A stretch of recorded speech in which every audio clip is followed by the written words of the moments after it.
time for another book review.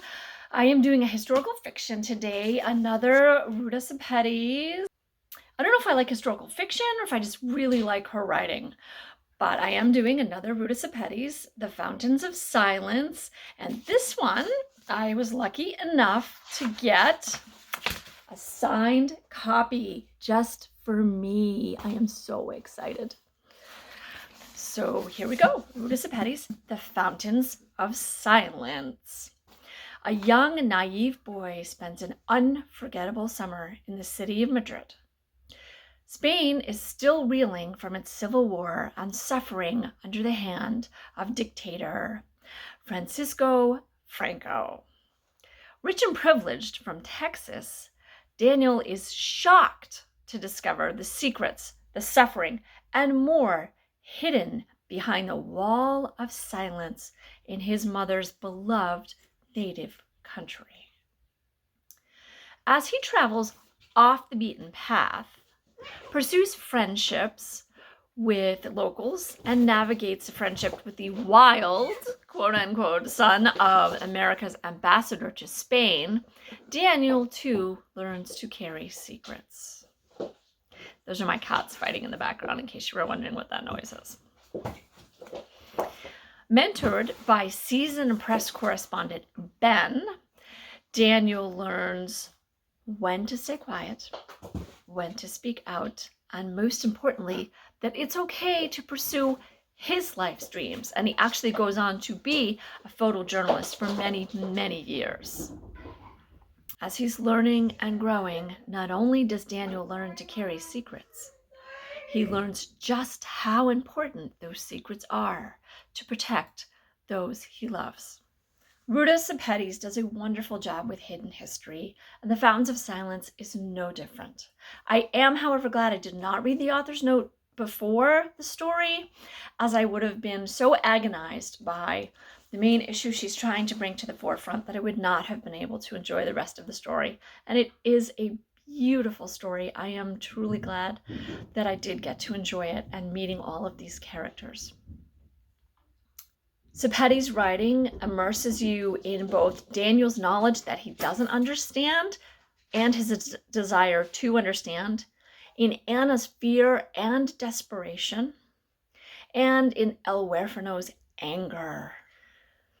As the story unfolded, I discovered not just the horrible truth that Ruta Sepetys is trying to bring to the forefront, but also the disparity between the facade Spain created for Americans and the truth lived by its citizens, the suffering imposed on a generation of children for the sins of their parents. Thank you, Miss Sepetys, for yet another emotional, educational, amazing piece of literature. And if all you want is the review, now would be a good time for you to stop. My cat has decided to join us. He wants to say hello by more than just fighting with his sister. Say hi, Sarkis. Hi, baby. If you would like to hear something about the reader's note regarding the issue that Miss Sepetys is trying to bring forward, stay with me for just another moment, and I will give you an abridged version of the author's note. So here we go. Thousands of babies were stolen from their parents during Franco's dictatorship in Spain, but the story was suppressed for decades. Now, the first stolen baby case has gone to court. The trial is expected to last months. As Lucia Buenvides reports from Spain, it is a dark part of Spanish history that is finally getting some recognition. Between 1939 and 1980, it is alleged that over 300,000 babies were stolen from their birth mothers and sold into adoption. This is a quote from a document called First Stolen Baby Case from Francisco Dictatorship Goes to Court in Spain. It was reported on by NPR on August 14th, 2018. So I know this sounds like it was ages and ages ago, but they are still dealing with the repercussions now. Here is a little bit of Sepetys' author's note. As I said, it's a very abridged version. You should definitely read the whole thing. Studies estimate that over 300,000 children in Spain were possibly stolen from their birth parents and transferred or sold into families deemed less degenerate, aka families that agreed with Franco. The adoption and thefts began in 1939 and lasted into the 1980s. During and after the Civil War, some infants were taken as punishment to those who opposed Franco.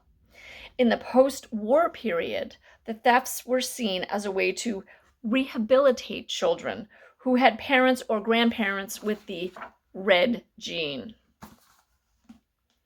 In later years, the stolen children were said to be part of a continued trafficking operation involving doctors and the church. Today, there are many wonderful groups in Spain advocating tirelessly for these stolen children, and many groups attempting to reunite them with their birth families. So, again, that is The Fountains of Silence by Ruta Sepetys, and I hope you enjoyed as much as I did.